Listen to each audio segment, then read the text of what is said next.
I would like to thank the organizers to invite me,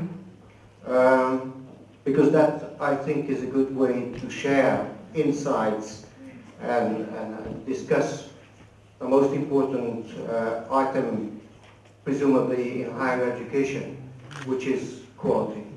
Я очень благодарен тому, что организаторы пригласили меня именно на этот семинар, на выступить перед вами, потому что я думаю, что это такая прекрасная возможность поделиться внутренними наблюдениями или какими-то откровениями о такой важной теме, как система обеспечения качества, внутреннего.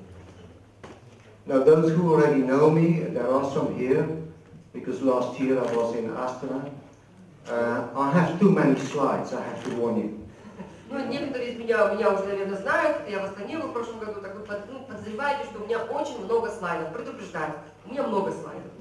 That is because I'm used to lecture for 2 hours in the morning, and so, but I think the slides will be published on a website or something like that, and they are for you to read during the nights. Я привык такие двухчасовые лекции давать, поэтому у меня, как правило, такие очень большие, долгие презентации. Но вы не беспокойтесь, по-моему, они будут выложены на веб-сайте, поэтому, если что, вы потом сможете ознакомиться с ними потом после самого семинара. So let's return to the heart of the matter, internal quality assurance. Давайте вернемся к тому, что находится в ядре, в сердце внутренней системы обеспечения качества.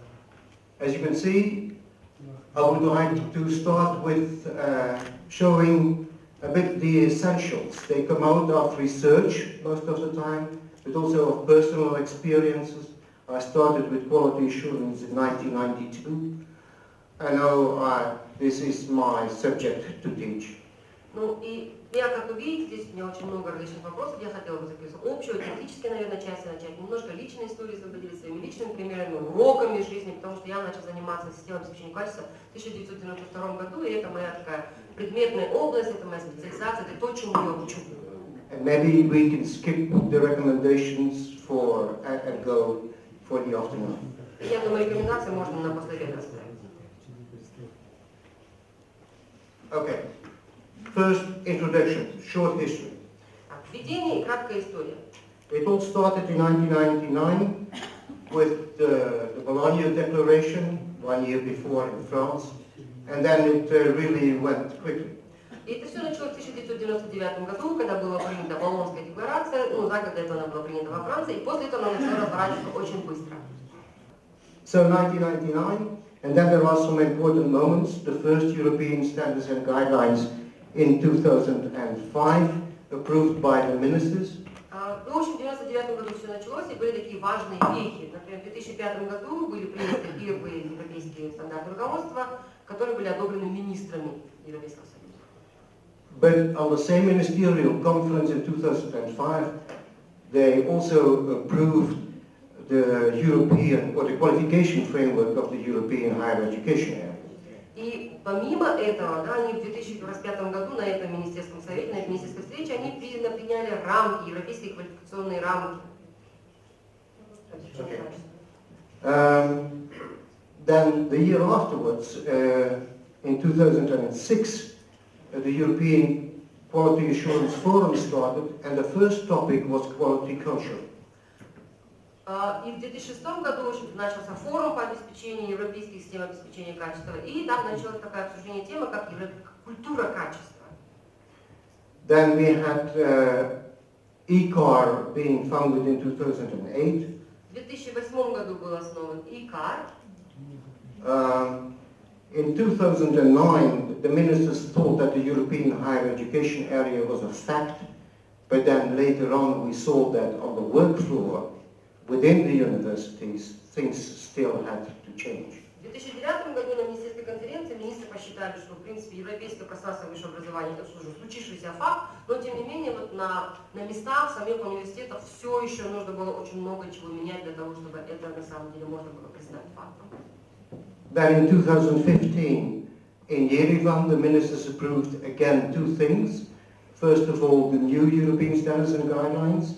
В 2015 году уже в Ереване министры одобрили 2 документа. Первый – это новые европейские стандарты руководства. But secondly, and that is mostly forgotten, also the European approach for quality assurance of joint programs. А второе, это тоже не упоминается, это европейский подход к обеспечению качества совместных программ.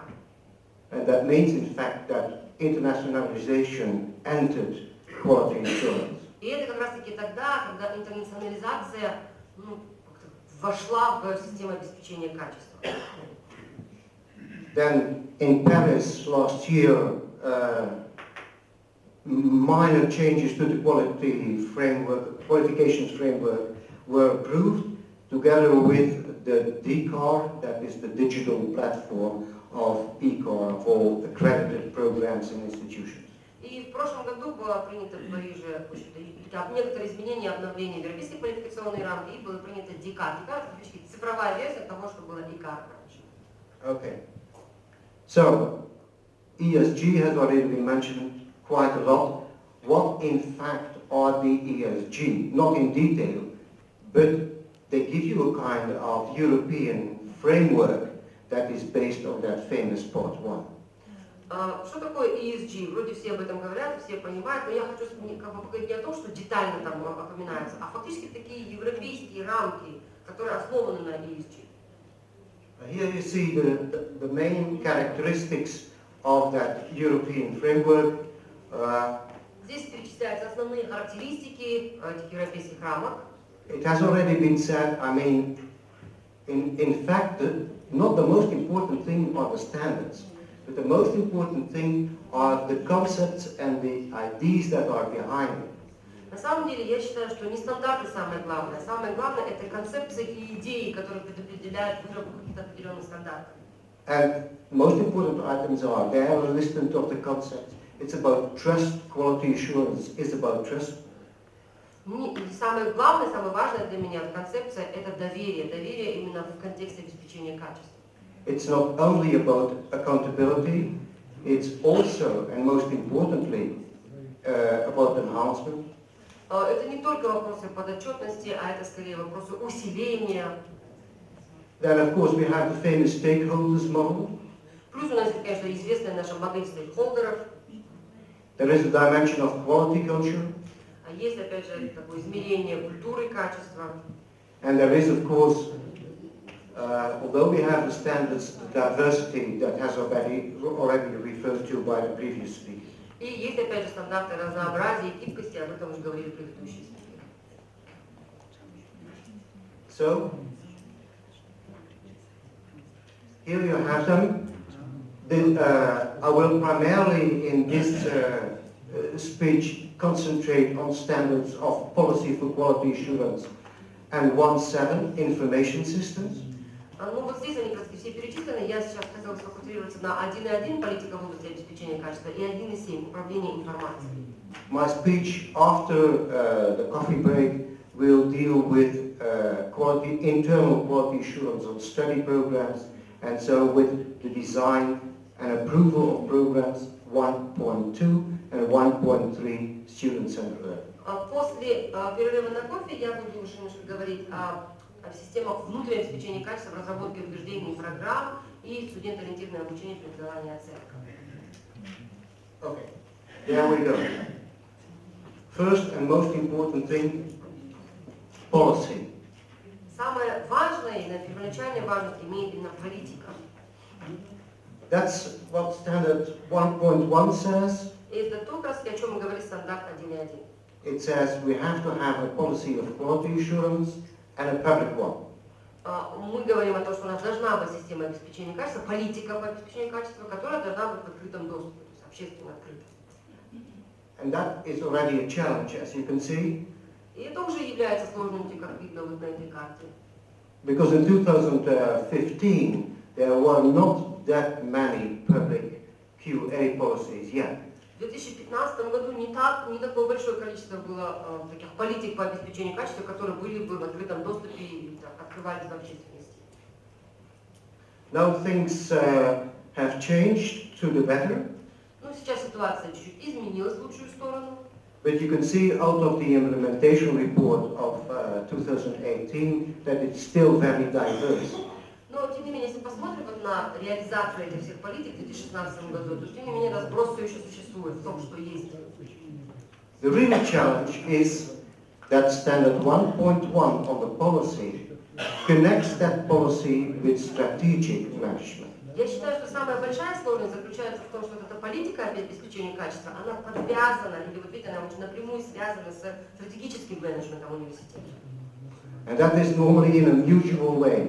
It means it is the input of quality assurance in the strategic policy of the university.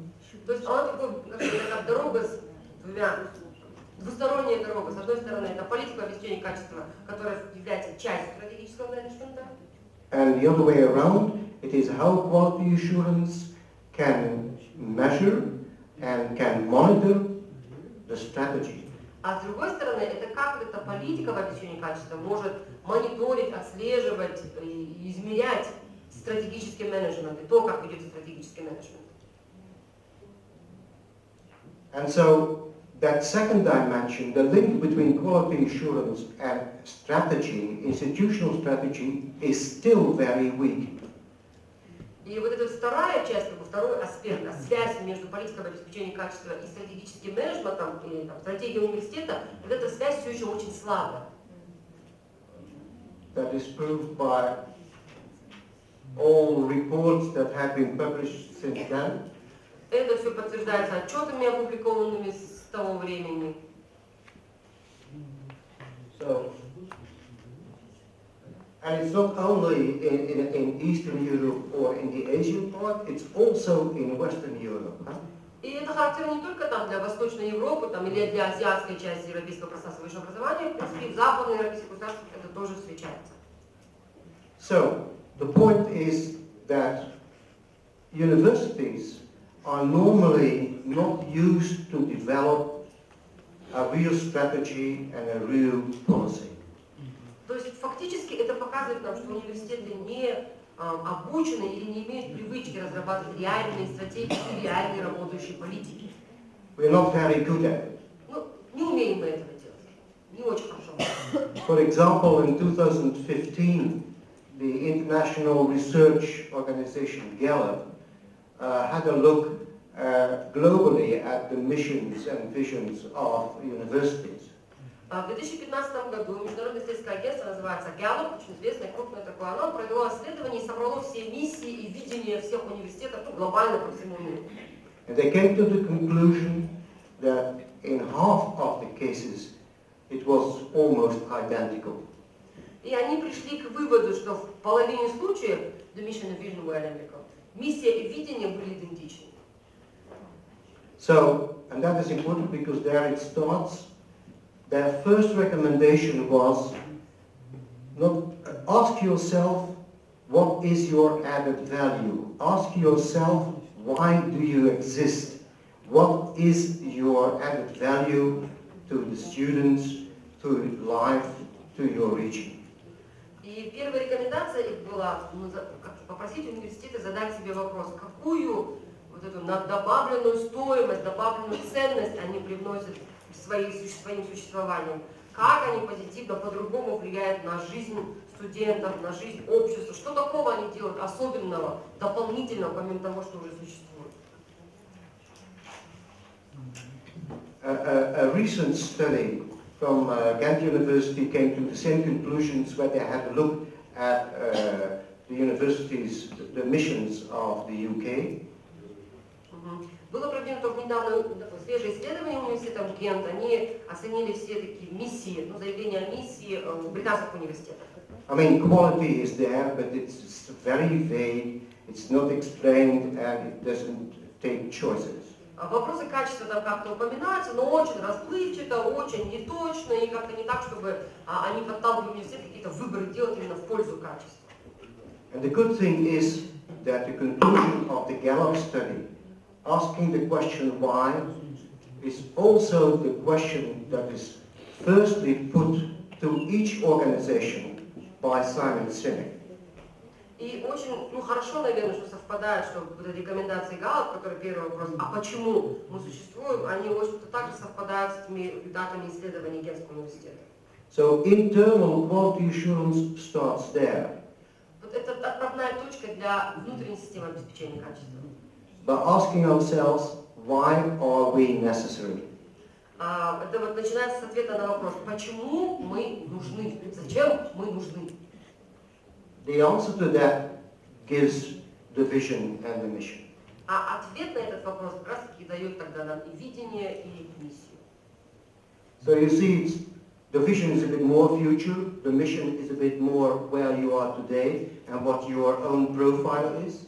Но вы видите, что видение это скорее про где мы сейчас, а миссия это про какое-то будущее, там будущий профиль университета, где он хочет быть, к чему стремится. But of course there is an overlap, as you can see. Ну и, конечно же, есть такие перекрестные какие-то зоны, как здесь But показано. Но and in the speech of Dr. Skiba, she told us of the time pressure. Ну, в своем выступлении Мария Александровна Скиба как-то упомянула о том, что время над нами сильно давлеет сейчас. So look already which steps normally you have to take from vision to mission and to strategy. It at least takes one academic year, and that is very quickly. И вот посмотрите, например, на то время, которое у нас, на те шаги, которые мы должны предпринять от видения к миссии, к стратегии. На это уходит обычно один академический год, и это довольно быстро. I'll give you an example. I was involved in developing the new mission of MIT in the United States, and it took us 3 years full of almost weekly debates. Я, как пример могу вам привести, я принимала участие в разработке миссии Массачусетского технологического университета, это известного MIT, и они 3 года потратили на то, чтобы разработать свою миссию, и при этом они встречались еженедельно, дискутировали все очень так горячо. And of course, everybody knows that kind of model, asking the questions, what are our opportunities, what are our strengths and our weaknesses. И все, конечно, знают об вот этой известной модели, которая помогает нам оценить при разработке нашей стратегии, наши сильные стороны, слабые стороны, возможности. But the most important part is again not on the slide in translation, but it's to turn your threats into opportunities and your weaknesses into strengths. Ну, здесь почему-то выпало в переводе, это стрелочка, наверное. Что самая важная часть – это превратить угрозы в возможности, а слабые стороны в сильные стороны. Okay, so, again, this is the proof that it takes quite a long. The whole thing, from vision, asking why, and coming to an answer, to mission, to strategy, and then implement that strategy, as far as I'm concerned, and my experience says that at least it takes 3 years. И вот весь процесс, сначала, когда мы задаем себе вопрос, зачем и почему мы существуем, а потом мы идем к миссии, потом мы идем к видению, стратегию, вот до конца все это дорабатываем, на это обычно уходит 3 года, ну, это на свой опыт опирается. And so, just for your information, maybe, and the fact that quality assurance changes that much, maybe we are on the threshold of a new mission of higher education and universities, in which normally global is there, in which we need a kind of community with all stakeholders, not stakeholders anymore, but they change to co-creators, to collaborators, and the last point there in green is that, of course, the word trust is there again. И я думаю, что, возможно, мы находимся на пороге чего-то такого более глобального, более важного, наверное, чем просто система обеспечения качества. Что это что-то глобальное, это что-то связанное с созданием целого сообщества, не только там, например, стейкхолдеры, нет, это даже сообщество, и это те люди, которые являются ко-творцами, они творят и создают вместе с нами. Это коллабораторы. И самое главное, зеленый выделен, это, конечно, доверие. So, in fact, the first question you have to ask yourself is, what is quality? Первый вопрос, который надо себе задать, это что такое качество? Those are the traditional answers Это такие традиционные ответы на этот вопрос. out of research again. And what we see nowadays is, while at the universities themselves, the different definitions can live next to each other. for example, if students are rather consumers, well, they will ask them value for money. If they are participants, then they are more on the last definition of transforming. Ну, вот эти все ответы, они взяты где-то дальше из исследования. Интересно, что в миссиях там, или заявлениях присутствуют университетах различные такие рядом противоречивых значений иногда бывает, что если мы знаем, что студенты, они потребители, то есть клиенты, тогда, соответственно, они хотят получить какое-то качество за свои деньги. А если мы считаем, что студенты это участники, тогда они хотят участвовать в процессе трансформации, как вот последняя строка показывает. And what we see right now nowadays, and we will meet it more than once during those 2 days, that is that we more and more come to go for the last definition of quality. И что мы будем наблюдать, я думаю, вы сами наблюдаете, вот у нас 2 дня обсудите, что мы все больше и больше двигаемся к самой последней определению дефиниции качества, именно трансформирующие какие-то качественные изменения. Самая нижняя строка. That goes along to the shift, the paradigm shift that we have in quality assurance and quality itself. It started on the left and it's going to the right, definitely. И это вот нам также подтверждается такой сдвигом парадигмы в понимании того, что такое качество, система обеспечения качества. Вот мы фактически переходим с левой колонки к правой колонке, к новым концепциям. Which means that quality is always changing, which means that quality has many aspects and is a matter for everybody, and not only the rector or the vice rector or the quality assurance unit.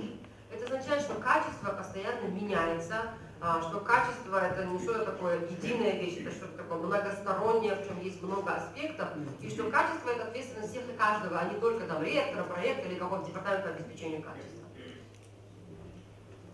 So the new definition in that transformational concept is that quality is the added value between input and output. That's an easy definition. Ну и самое такое простое определение, которое у нас получается, что качество это полученная польза между вкладом и результатом. Ну, вот это вот добавленная польза скорее, которая произошла между вкладом и результатом.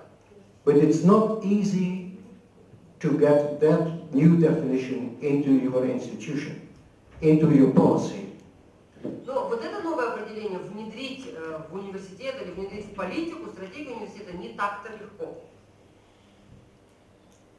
Yes, the animation is out again. But here you have a comparison of 3 universities. Ну, анимация здесь не работает, но тем не менее, если мы проводим сравнительный анализ 3 университетов. The first one, let's say, is okay. The average public one. Первый это такой средний, государственный университет. The second one is already a university who uses some entrance exams. Второй университет, где есть какие-то вот университеты, это вступительные экзамены. And so it takes the best students out of secondary school. То есть фактически это университет, который может себе позволять набирать лучших студентов выпустившей школы. The last one is the one that has the image of being excellent.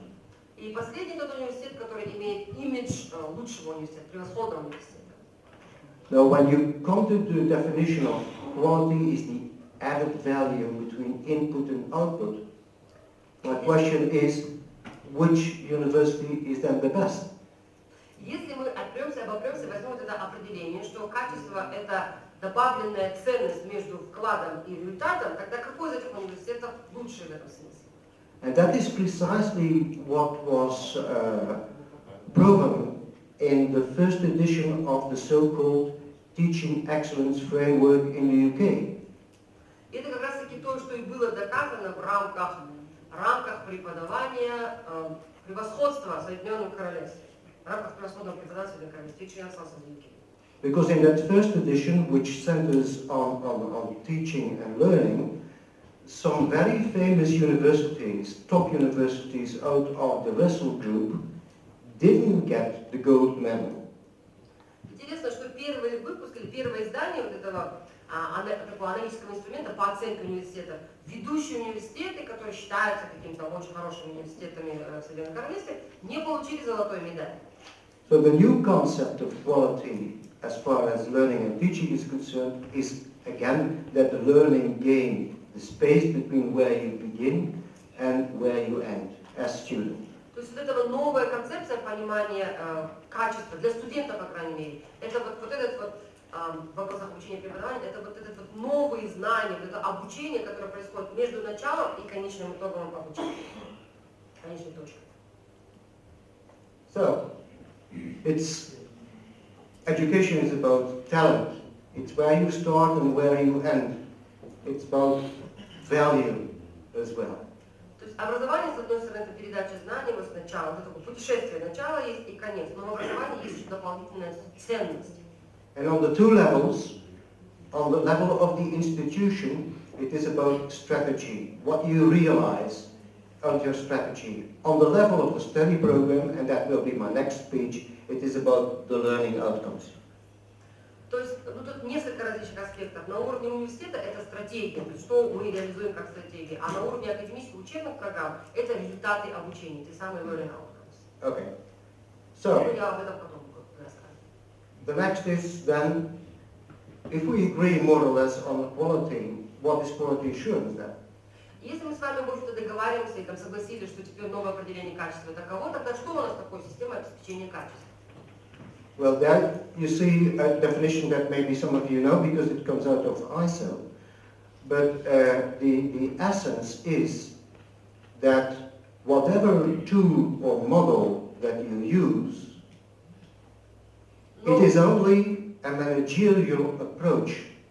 It's not the goal. The goal is quality and will ever be quality. Ну, здесь дается определение, которое я взял из ИСО, того, что является системой обеспечения качества. Но что бы мы ни выбрали, будь то вот эта система или будь то там другой система обеспечения качества, это всегда управленческий подход. То есть это подход такой контроля, как бы управления. А на самом деле целью является качество. And because most quality assurance, internal quality assurance, has only developed due to external quality assurance, it's the other way around. И только потому, что внутренние системы обеспечения качества были развиты в результате внешней системы обеспечения качества, на самом деле идея такова, что все должно быть наоборот, оно изнутри должно быть.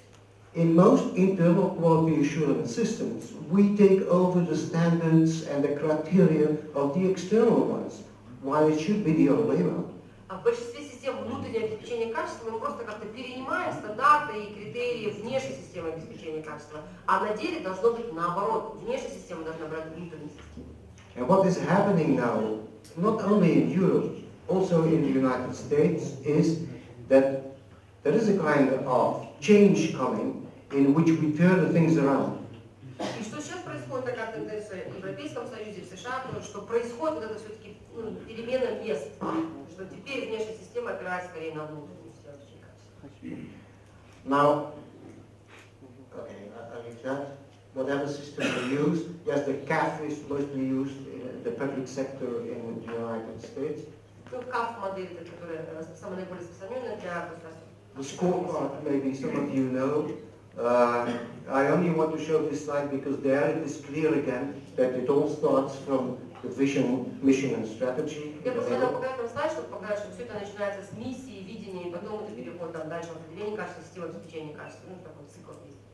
The problem is then, of course, to find your own indicators to measure and monitor.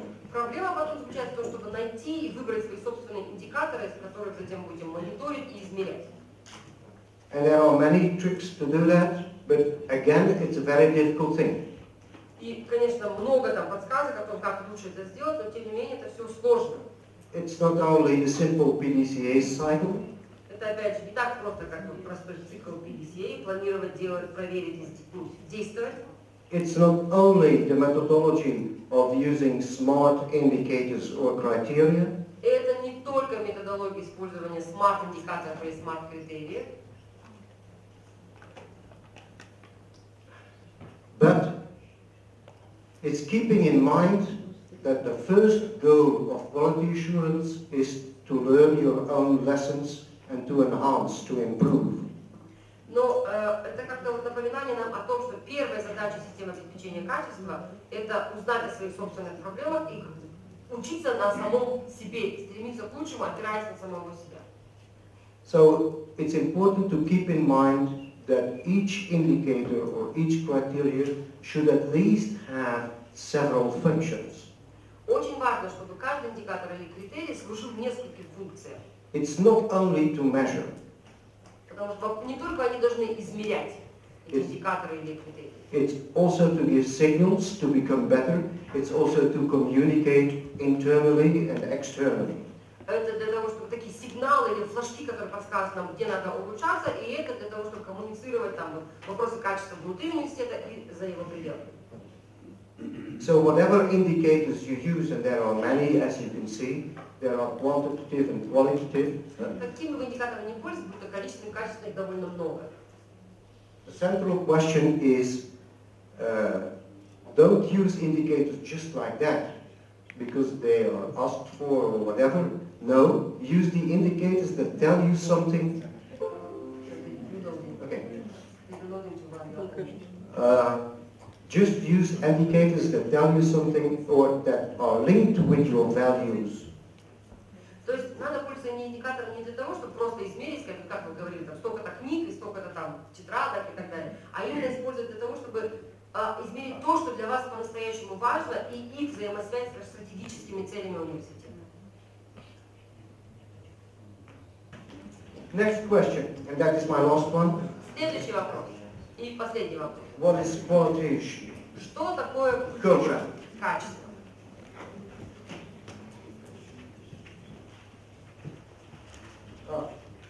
Also, that has had a history, starting with the European, the EUA, the European University Association, here.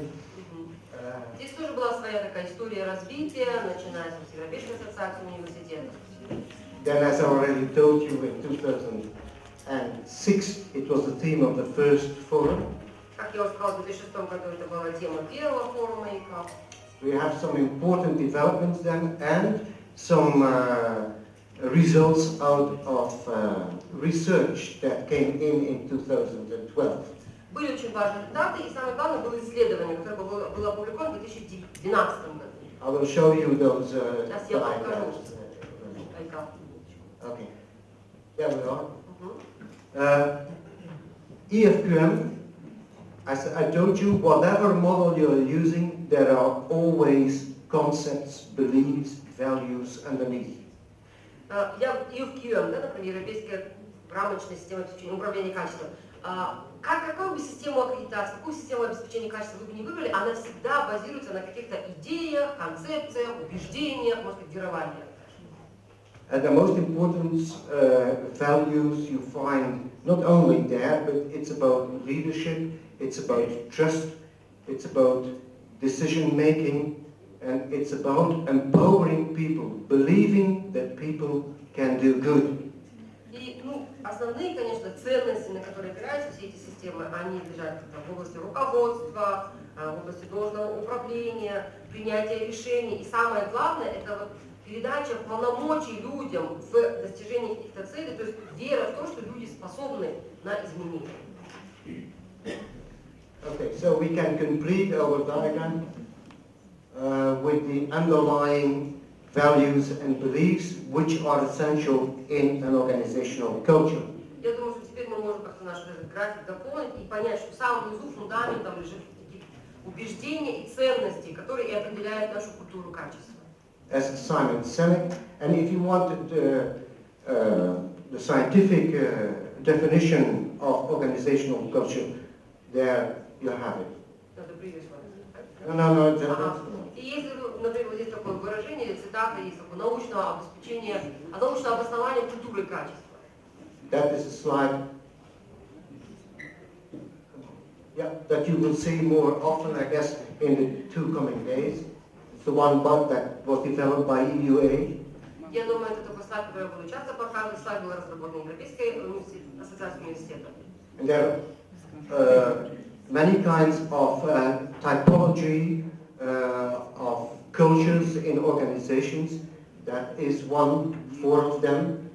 Есть различные такие вот типологические категории организации, как в зависимости от этого это будет влиять на то, какой уровень культуры и качества имеется в организации. That's another one. Это вот еще один подход. And you see that one of the cultures is reactive. That is that they react and take over the external quality assurance. Есть, например, реактивная культура качества, это когда они реагируют на что-то, на критику, на высказывания, и берут тогда все из внешней системы обеспечения качества. That's the one I helped to develop, and that's the one, the most complicated one out of research of the University of Heidelberg. Ну и вот это, например, самая сложная культура качества, которую разработала Ирландского университета. But whatever research you do in quality culture, you always find the same elements, and you can see them here. Ну, какое бы исследование вы ни проводили там в области именно культуры качества, то всегда есть какие-то основополагающие принципы, которые есть и присутствуют неизбежно. Вот они здесь есть. The elements are leadership. Лидерство. The elements are communication. Есть такие элементы, как коммуникации. And then, of course, not only the goals you set, but also the kind of feeling and values that are behind it. Не только сами цели, но вот скорее чувства или ценности, на которых опираются эти цели, на которые опираются. Yeah. So, concentrate on learning game, on where actually the added value is created. It's created within that triangle. А концентрация на таком образовательном приобретении. То есть это то, что вот здесь отражено в этом треугольнике. But then, of course, you have all the input from the global world, from your strategy, from your learning outcomes. Есть, конечно, вклад глобального, скажем, мира, да, и стратегий, и результатов обучения. Up to the quality culture underneath. До культуры качества, которая является основополагающей для всего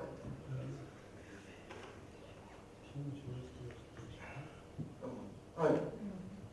And then I made myself a list of the structural elements and the cultural elements.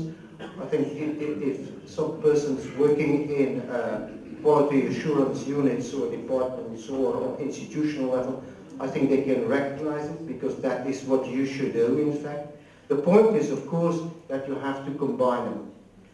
Я сделала такой список для себя структурных элементов и культурных элементов. Если вы занимаетесь обеспечением качества, я уверена, что вы с этим знакомы, что делаете. Но самая главная задача – это объединить левую колонку, правую колонку. But of course, you can't do everything. You have to learn from your learn lessons. You can't do anything with the culture alone. Но изменяя культуру, всего изменить невозможно. And that is precisely the reason why, not only in education, but whatever. Это причина почему. Это не только в системе образования, это повсеместно. That 9 out of 10 organizations fail as far as their strategy is concerned. Что 9 из 10 организаций не выполняют свои стратегии, не справляются с достижением своей стратегии. Okay. Last thing. That is, how can you work on quality assurance? И последнее, как можно работать над обеспечением качества? Well, something more than a year ago, there was a research on that as well, starting from Czechs and the Ghent University. В прошлом году, где-то год тому назад, проводилось такое исследование, университет Челси и университет Гент. And they came to those conclusions. Again, you have the same. Они пришли вот к этим выводам. We need a new kind of leadership in universities. Нам нужен новый тип руководства в университетах, новый тип лидерства в университетах. It's called again the transformational leadership or the blended leadership. Он называется трансформирующий стиль руководства или смешанный стиль руководства. That means that they are at service to the ones, the students and the professors and the learning environment that create quality. Это значит, что вот это вот новый стиль руководства как бы служит студентам, служит преподавателям и служит вот этой культуре качества, или достижение результатов обучения. But at the same time, they need to be visionary in order to gather all the people around them.